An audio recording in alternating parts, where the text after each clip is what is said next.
नमस्कार प्यारे विद्यार्थियों। आज हम बात करने वाले हैं स्प्रेडशीट के बारे में। स्प्रेडशीट क्या होती है, इसका उपयोग क्या होता है, कैसे इसका उपयोग किया जाता है। तो बने रहिए मेरे साथ इस पूरे वीडियो में।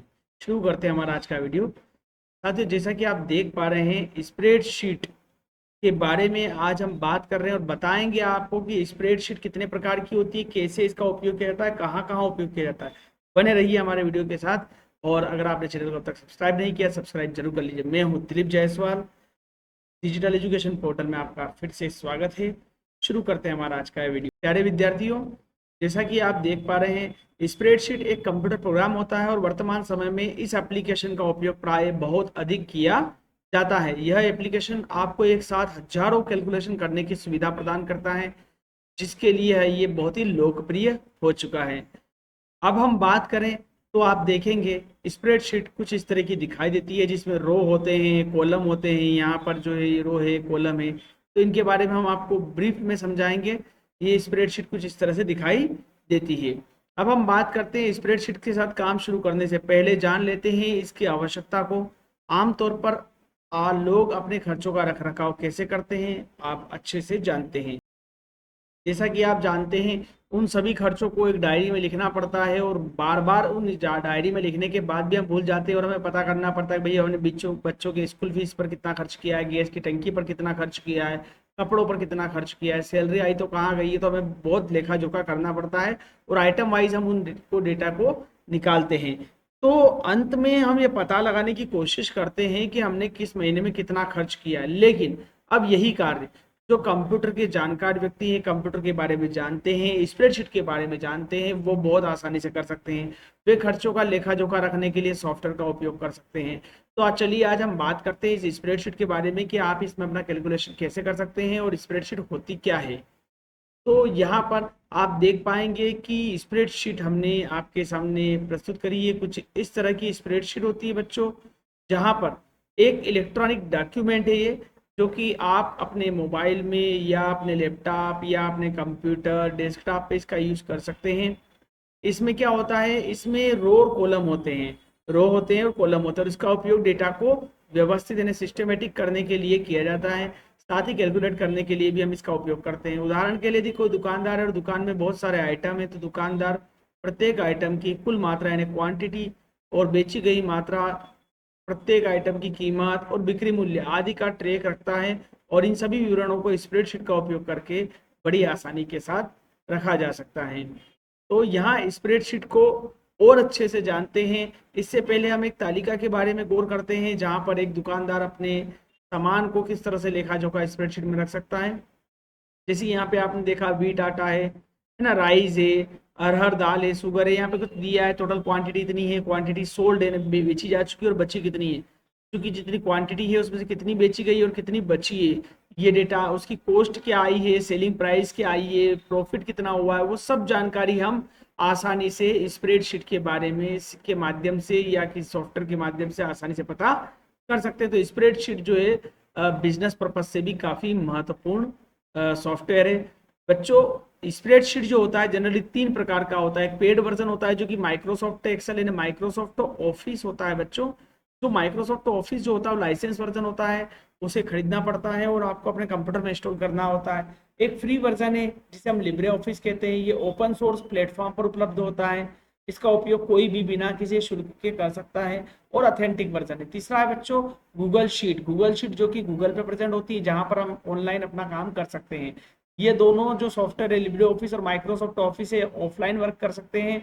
और इस माइक्रोसॉफ्ट ऑफिस पेड वर्जन है, जबकि लिब्रे ऑफिस फ्री वर्जन है। उसी तरह से गूगल शीट भी फ्री वर्जन है और इसका उपयोग सिर्फ ऑनलाइन ही किया जाता है। ऑफलाइन में हम इन दो चीज़ों का उपयोग करते हैं। लिब्रे ऑफिस हमारे लिए बेस्ट मॉड्यूल है, जिसका उपयोग ऑफलाइन मोड में फ्री में हम लोग कर सकते हैं बिना किसी लाइसेंस के। चलिए देखते हैं इसमें क्या क्या होता है। तो लिब्रे ऑफिस को शुरू करने से पहले हमें कुछ चीज़ों को जानना काफ़ी जरूरी है। यहाँ हम सीखेंगे कि भाई लिब्रे ऑफिस कैलकुलेशन जो शीट होती है उसका उपयोग कैसे करते हैं, और उसमें स्प्रेडशीट में ज़्यादातर फंक्शन एक जैसे होते हैं, चाहे वो आप गूगल स्प्रेडशीट की बात करें, चाहे आप वो लिब्रे ऑफिस की बात कर लें, चाहे वो एक्सेल शीट की बात कर लें। यदि कि आप अगर एक स्प्रेडशीट में काम करना सीख जाते हैं तो किसी भी स्प्रेडशीट में बहुत आसानी से काम कर सकते हैं। लिब्रे ऑफिस में काम करने के पहले आपको देखना है कि भाई लिब्रे ऑफिस आपने अपने मोबाइल, अपने कंप्यूटर, लैपटॉप या पीसी में इंस्टॉल किया है या नहीं। इंस्टॉलेशन करने की प्रक्रिया का वीडियो हम अलग से देंगे, आप इसे देख सकते हैं। अगर आप अपने मोबाइल में, मतलब अपने लैपटॉप में या कंप्यूटर में से इंस्टॉल करना चाहते हैं तो कैसे इंस्टॉल करेंगे, कहाँ से इंस्टॉल करेंगे, इसकी पूरी लिंक हम अगले वीडियो में देने वाले हैं।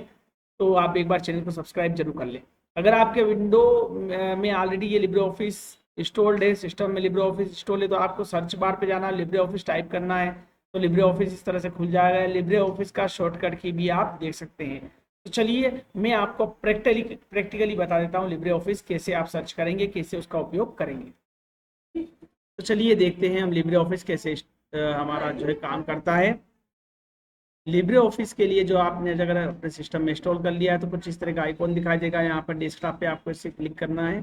जैसे आप इसे क्लिक करेंगे ये लिब्रे ऑफिस आपके सामने ओपन हो जाएगा और इस लिब्रे ऑफिस में हम वर्कशीट में कैसे काम करते हैं इस बारे में हम समझते हैं। तो देखिए ये लिब्रे ऑफिस आपका ओपन हो गया है।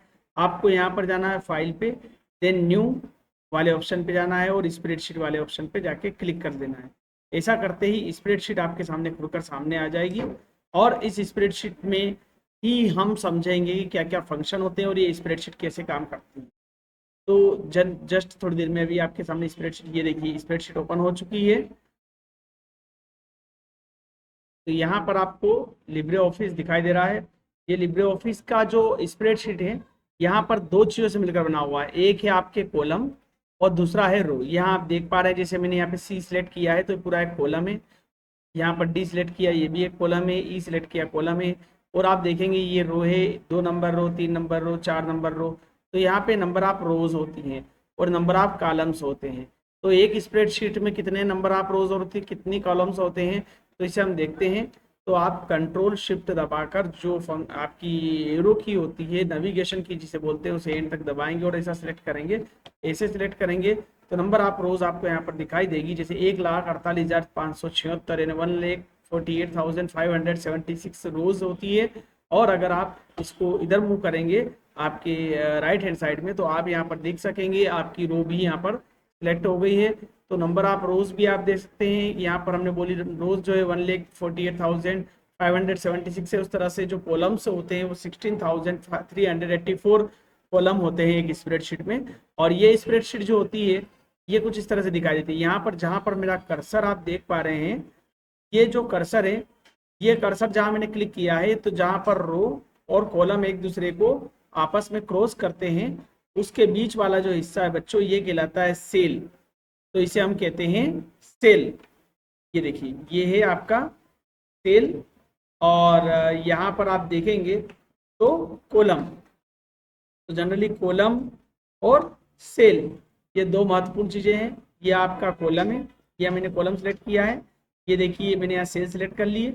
और अगर यहाँ पर आप देखेंगे ये जो है ये कहलाता है नेम बॉक्स, यानी कि जहाँ पर मेरी कर्सर क्लिक है वहाँ पर जो उस सेल का जो एड्रेस होता है वो एड्रेस यहाँ पर आता है, नेम बॉक्स से। आप देखेंगे यहाँ पे नेम C6 लिखा हुआ है, यानी कि C कॉलम और 6 नंबर की रो, यानी कॉलम और रो का जो ये कॉम्बिनेशन होता है। पहले कॉलम का नाम आता है, फिर रो का नाम आता है और उन दोनों को मिलाकर लिखा रहता है जिसे हम सेल एड्रेस बोलते हैं, जो कि यहाँ पर रहता है। और इसको जैसा कि मैंने बोला आपको, इसको नेम बॉक्स बोलते हैं।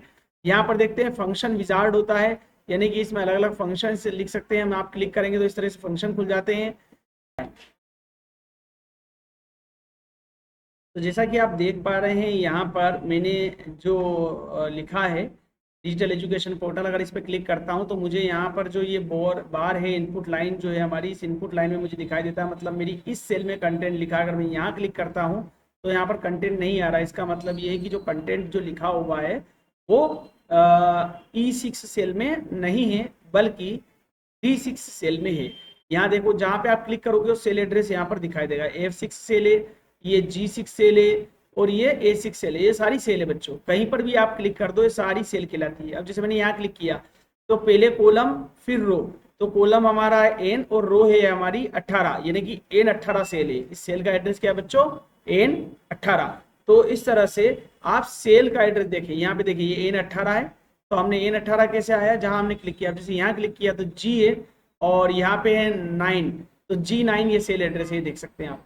तो सेल जो जहीं कहीं पर भी अगर आप क्लिक करते हैं तो वहां पर वो सेल का एड्रेस आपका कहाँ बताएगा, यहाँ पर बताएगा, नेम बॉक्स में बताएगा। और इनपुट लाइन में जो है हम लोग फार्मूला लिख सकते हैं, या जो भी कंटेंट लिखा होता है, कहीं क्लिक करते हैं तो कंटेंट जो भी यहाँ लिखा हुआ होगा तो यहाँ दिखाई देता है। तो इस तरह से ये फार्मूला बार और ये चीज़ें यूज होती है। यहाँ पर हमने आपको बताया कि इससे हम जो है फ़ॉन्ट चेंज कर सकते हैं, इससे हम साइज बढ़ा सकते हैं। यहाँ पर देखिए मैंने यहाँ पे क्लिक किया और ये करा। अच्छा, कंटेंट जहाँ लिखा है उसी सेल पे अगर आप क्लिक करोगे और कुछ अप्लाई करोगे तभी चेंज होगी बच्चों। अगर मान लो यहाँ पे मैंने क्लिक किया और यहाँ कोई कंटेंट है ही नहीं, दिख ही नहीं रहा आपको इनपुट लाइन में, और अगर मैं यहाँ साइज इसकी बढ़ाऊंगा या फ़ॉन्ट चेंज करूंगा तो मुझे यहाँ कुछ दिखाई नहीं देगा, क्योंकि मैंने यहाँ कुछ लिखा ही नहीं। अगर इस सेल में मैं चाहूँ तो कुछ और लिखता हूँ, जैसे मैंने लिखा है यहाँ पे ये सेल जो है F6 सेल है। अब मान लीजिए इंटर किया तो ये जो कंटेंट, अब आप बोलोगे डिजिटल एजुकेशन पोर्टल जो आपने लिखा था वो कहाँ गायब हो गया। तो यहाँ देखते हैं, यहाँ पे कुछ नहीं है, लेकिन यहाँ पे देखते हैं ये लिखा हुआ है लेकिन ये दब गया है। और यहाँ पर जो है इस सेल में कुछ भी नहीं है और इस सेल में भी हमारा कंटेंट लिखा है F6। ठीक है, तो हमारा जो D6 में लिखा हुआ है इसे आप फिर कॉलम को बड़ा करना पड़ा है, क्योंकि कॉलम में दब के रह गया है। आप कॉलम को बड़ा करेंगे तो दिखाई। तो इस तरह से हम लोग देख सकते हैं कि जो सेल का कंटेंट है वो कौन सी सेल में लिखा हुआ है। कॉलम को अगर आप यहाँ लाओगे तो कर्सर का जो आकार है वो इस तरह से हो जाएगा। यहाँ पे आपको लेफ्ट क्लिक करके रखना है और इसे आगे बढ़ाना। आप देखेंगे जो विड्थ है, इसकी विड्थ मतलब चौड़ाई, ऊपर लिखा हुआ आ रहा है विड्थ, ये बढ़ रही है। ये देखिए मैंने यहाँ चौड़ाई यहाँ तक बढ़ाई तो इतना कंटेंट दिखने लगा, मैंने चौड़ाई यहाँ तक बढ़ा ली तो इतना कंटेंट दिखने लगा। अगर मैं इस लाइन पे यहाँ पे इस तरह का जो कर्सर हमारा आकार ले लेता है तो जो भी कंटेंट हमारा इस सेल में लिखा है उसको अगर पूरी तरह से दिखाना है तो मैं यहाँ डबल क्लिक लेफ्ट वाला कर सकता हूँ। जैसे मैं डबल क्लिक लेफ्ट वाला करता हूँ, मेरा जो पूरा कंटेंट था उतना ही विड्थ मेरी जो इस सेल की हो चुकी है और पूरा कंटेंट यहाँ पर दिखाई दे रहा है। तो अगर मैं इस सेल को यहाँ से पकड़ के जो है लेफ्ट क्लिक को दबाए रखूंगा माउस के और वापस अब मैं इस तरफ मूव करता हूँ कर्सर को, तो ये मेरा कंटेंट तो लिखा हुआ है, डिलीट नहीं हो रहा है, बट ये हाइड हो रहा है, छुप रहा है। ठीक है बच्चों, यहाँ पे कुछ नहीं लिखा है जबकि दिख रहा है आपको, पर ये इस सेल का कंटेंट है जो यहाँ दिख रहा है। अगर मैं यहाँ पे कुछ लिख दूंगा तो ये कंटेंट वापस यहाँ से गायब हो जाएगा। जैसे मैं लिख देता हूँ सेल E6, तो देखिए आपने ये कंटेंट अब फिर से हाइड हो गया। तो इस तरह से बच्चों ये सेल है, सेल, और ये है हमारी रो और ये है हमारा कॉलम। और कॉलम और रो जहाँ मिलती है वहाँ क्रिएट होती है सेल, जो कि एक आयताकार होती है। अब आपने ये चीज देखी। अब आप देखते हैं कि यहाँ पर ये वाला जो बार आपका है, जहाँ पर हमने फ़ॉन्ट चेंज किया, जहाँ पर हमने फ़ॉन्ट की साइज चेंज करी, जहाँ पर हमने फ़ॉन्ट को इटैलिक बोल्ड कर दिया। ठीक है, यहाँ पे देखिए मैंने किया क्लिक, जहाँ पे मेरा अगर कर्सर पे यहाँ क्लिक होगा और मैं यहाँ पे किसी भी चीज़ पे क्लिक करूंगा तो यहाँ चेंजेस दिखाई देंगे। जैसे बोल्ड किया, बी पे क्लिक किया हो गया, आई पे क्लिक किया, आई मतलब इटैलिक हो गया, यू फॉर अंडरलाइन हो गया। तो यहाँ से आप कर सकते हैं अंडरलाइन, आपको किस तरह की करना वो आप कर सकते हैं। तो ये बच्चे हो गया। अब ये है बेटा अलाइनमेंट। अलाइनमेंट मतलब मान लीजिए ये जो यहाँ मैं सेल बड़ा बड़ा कर लेता हूँ। देखो, जब भी सेल में जब कोई कंटेंट लिखा आता है, अगर आप टेक्स्ट लिखते हैं तो वो हमेशा लेफ्ट अलाइनमेंट में होता है, और अगर आप नंबर लिखते हैं तो वो हमेशा राइट अलाइनमेंट में आता है। देखो आप देख सकते हैं राइट साइड में दबा हुआ है और ये लेफ्ट साइड में दबा हुआ है, इसे हम अलाइनमेंट बोलते हैं। ये लेफ्ट साइड में है तो लेफ्ट अलाइनमेंट है, राइट साइड में है तो राइट अलाइनमेंट है, ये अलाइनमेंट है। अगर हम इस अलाइनमेंट को चेंज करना चाहें तो हम यहाँ से चेंज कर सकते हैं, this one left and this one centre alignment और ये राइट अलाइनमेंट। इस तरह से आप सेल में जो लिखा हुआ कंटेंट है उसका अलाइनमेंट भी एडजस्ट कर सकते हैं अकॉर्डिंग टू योर नीड। तो इस तरह से ये अलाइनमेंट वाला पार्ट है जो हमने देखा अभी। तो इस तरह से बच्चों हम यहाँ पे देख सकते हैं कि अलाइनमेंट कैसे किया जाता है। तो कई बार हमें अलाइनमेंट करना पड़ता है, जैसे मैंने लिखा यहाँ पे दिस इज स्प्रेडशीट में, अगर यहाँ पे कुछ लिख रहा हूँ, अगर मुझे चाहिए, मैं देखिए यहाँ पे इस कॉलम की या इस सेल की पूरी विड्थ कर लेता हूँ, तो कॉलम की विड्थ को बढ़ा लेता हूँ, तो डबल क्लिक करूंगा मैं तो जो सेल में मेरा कंटेंट लिखा हुआ, जितना लंबा कंटेंट है उतनी विड्थ इस सेल की या इस कॉलम की हो जाएगी। पूरे कॉलम की विड्थ बढ़ती है, ये देखिए डबल क्लिक करा मैंने, कॉलम की विड्थ बढ़ गई, तो आप पूरा कंप्लीट हो गया। अगर मैं अब चाह रहा हूँ इसे थोड़ा सा और विड्थ बढ़ा देता हूँ, तो आप देखेंगे ये जो कंटेंट लिखा हुआ है टेक्स्ट के फॉर्म में, ये हमेशा लेफ्ट अलाइनमेंट में होता है। अगर मुझे इसे सेंटर में लाना है तो मैं यहाँ पे क्लिक करूंगा, सेंटर हो जाएगा। अगर राइट लाना है तो मैं यहाँ पे क्लिक करूंगा। आप यहाँ देख रहे हैं, देखिए यहाँ पे जैसे मेरा कर्सर आपको दिखाई दे रहा है, तो जहां पर मेरा कर्सर दिखाई दे रहा है मैं यहाँ पे कर्सर को लेके आया, तो आप नीचे देख सकते हैं अलाइन लेफ्ट के लिए कंट्रोल+L दिया हुआ है, अलाइन सेंटर के लिए कंट्रोल+E दिया हुआ, और अलाइन राइट के लिए कंट्रोल+, आप कर्सर को लाते हैं तो कंट्रोल+R दिया हुआ। यानी कि अगर आप मैं यहाँ पे कीबोर्ड से कंट्रोल+L दबाता हूँ, कंट्रोल+R दबाता हूँ और कंट्रोल+E दबाता हूँ, तो जो मेरा टेक्स्ट होता है वो ऑटोमेटिकली अलाइन हो जाता है, यानी कि ये शॉर्टकट कीज होती है जिसके माध्यम से हम हमारे टेक्स्ट को आसानी से अलाइन कर सकते हैं। यहाँ आप देखते हैं अलाइन टॉप और अलाइन उसी तरह से टॉप मतलब ऊपर तरफ अलाइन करना है, ये सेंटर में अलाइन करना है और ये बॉटम में अलाइन करना है। लाइक दिस कि भाई मान लीजिए मैं इस रो की हाइट बढ़ा लेता हूँ, ये मैंने इस रो की हाइट को बढ़ा लिया। अब देखिए मेरा जो कंटेंट है वो कहाँ आ गया है, बॉटम में आ गया। बॉटम मतलब नीचे आ गया। मैं चाह रहा कि भाई इस रो में मेरा कंटेंट यहाँ पर हो। ये तो बच्चों जैसे हमने चाहा कि हम चाह रहे थे कि ये हमारा जो कंटेंट है ऊपर हो, तो आप देखो पहले तो मैं चाह रहा हूँ कि इसे लेफ्ट में हो, तो मैंने इसे लेफ्ट अलाइनमेंट पे क्लिक किया। अब मैं चाह रहा हूँ कि ये कंटेंट यहाँ की जगह यहाँ पे होना चाहिए, ये नीचे बॉटम में नहीं आना चाहिए, टॉप में आना चाहिए। तो यहाँ पे क्लिक करूंगा, देखिए टॉप में आ गया। अब मैं चाहता हूँ कि टॉप में भी सेंटर में होना चाहिए, तो यहाँ पे क्लिक किया तो टॉप ये जो है सेंटर में आ गया। अगर मैं चाहता हूँ कि ये बॉटम में होना चाहिए, बॉटम तो बॉटम, ये सेंटर एंड देन ये टॉप, और अगर ये इधर लेफ्ट सेंटर और ये राइट, तो इस तरह से अलाइनमेंट होता है। तो हम लोग अलाइनमेंट कर सकते हैं। अब आप देखेंगे रेप टेक्स्ट। रेप टेक्स्ट क्या होता है? रेप टेक्स्ट मतलब फैलाना। मतलब आप देखिए मैं लिख रहा हूँ दिस इज स्प्रेडशीट लिब्रे, मैं यहाँ पे लिख देता हूँ Libre office is free tool which provide accessibility for spreadsheet and word. ठीक है। अब मान लीजिए ये जो कंटेंट लिखा है, इस कंटेंट को मैंने यहाँ क्लिक किया, दिख गया आपको कंटेंट लिखा हुआ है, यानी कि ये कंटेंट C2L नाम की सेल में अवेलेबल है, यहाँ पर अवेलेबल नहीं है।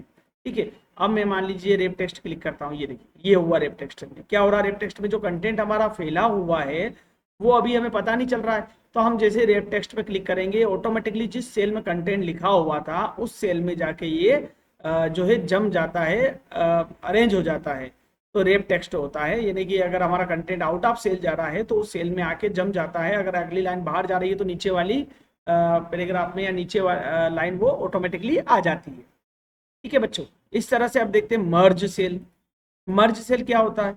मर्ज सेल जनरली काम करता है, ये सेल है और ये सेल है। अगर मान लीजिए इस सेल को और इस सेल में लिखा है मैंने सेल D12, ये देखो डी कॉलम है और 12 नंबर का है तो D12। इसको मैं ऊपर कर देता हूँ, ये टॉप पे कर दिया, इसको सेंटर पे कर देता हूँ। अब मैं चाह रहा हूँ कि दोनों सेल मर्ज हो जाए, यानी कि ये जो सेल और ये जो सेल है एक बन जाए। तो दोनों सेल को सिलेक्ट किया और अगर मैंने यहाँ क्लिक किया मर्ज सेल, तो आप देखेंगे कि अब ये मर्ज होने वाली है। देखिए यहाँ पे क्या है, move the content of the hidden cell into the first cell. ये जो सेल है हिडन सेल, इसका कंटेंट आपको फर्स्ट सेल में लाना है। ठीक है। अगर दूसरा है keep the content of the hidden cell, और तीसरा है input the content of the hidden cell. अगर मान लीजिए मैं move the content of the hidden cell into the first cell, मतलब ये हुआ जैसे मैं इसको ओके किया, तो ये जो मेरा सेल 12 D12 था, ये D12 सेल में था, लेकिन ये कहाँ मर्ज होके यहाँ आ गया। मैंने वापस मर्ज वाले पे क्लिक किया तो वापस अलग अलग हो गया। ठीक है। तो ये हो क्या रहा है एक्चुअल में, मैं आपको एक बार और फिर से बता देता हूँ। ये कंटेंट को मैंने यहाँ से हटाया, इस सेल में रखा। अब मैं वापस से जाके इसको मर्ज करने वाला हूँ, मर्ज किया। अब अगर मैं चाह रहा हूँ कि ये जो कंटेंट है move the content of hidden cells into the first cell, अगर ये जो कंटेंट इसमें आ रहा है और अगर मैं चाह रहा हूँ कि ये इम्पटी हो जाए हिडन सेल का कंटेंट, तो ये इम्पटी हो जाएगा, यानी कि ये सेल और ये सेल एक हो जाएगी और ये सेल D12 यहाँ से गायब हो जाएगा। देखिए हो गया। तो इस तरह से गायब हुआ। अब अगर मान लीजिए फिर से मैं मर्ज सेल करता हूँ, अब मैं देखना चाहता हूँ कि move the content of hidden cell, अब ये वाला कंटेंट इधर आ जाए, इसके साथ अटैच हो जाए और दोनों सेल एक हो जाए। ये देखिए तो ये कंटेंट इधर आ गया और दोनों सेल एक हो गई। अब तीसरी कंडीशन आप फिर से देख सकते हैं। अब मैं चाह रहा हूँ कि ये जो keep the content of the hidden cell, hidden cell के कंटेंट को मुझे रखना है बराबर, तो ये मर्ज हो गई, लेकिन वो जो कंटेंट है हिडन सेल का वो गायब हो गया। तो इस तरह से ये मर्ज सेल का ऑप्शन है।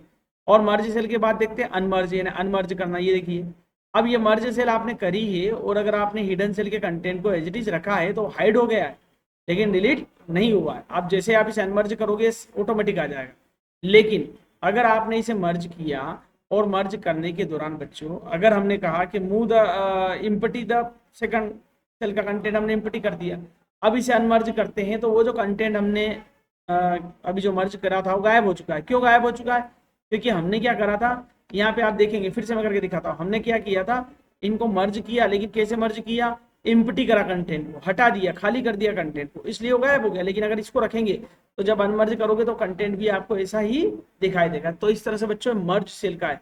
बाकी के ऑप्शन के बारे में हम अगले वीडियो में जानेंगे। तब तक के लिए शुक्रिया, धन्यवाद। अगर आपको इतनी बताई हुई कमांड और इस स्प्रेडशीट के बारे में कोई समस्या आती है या कोई प्रश्न आपका है तो आप हमें कमेंट बॉक्स में कमेंट कर सकते हैं। अगर आपने चैनल को सब्सक्राइब नहीं किया है तो चैनल को सब्सक्राइब जरूर कर लें। धन्यवाद। जय हिंद।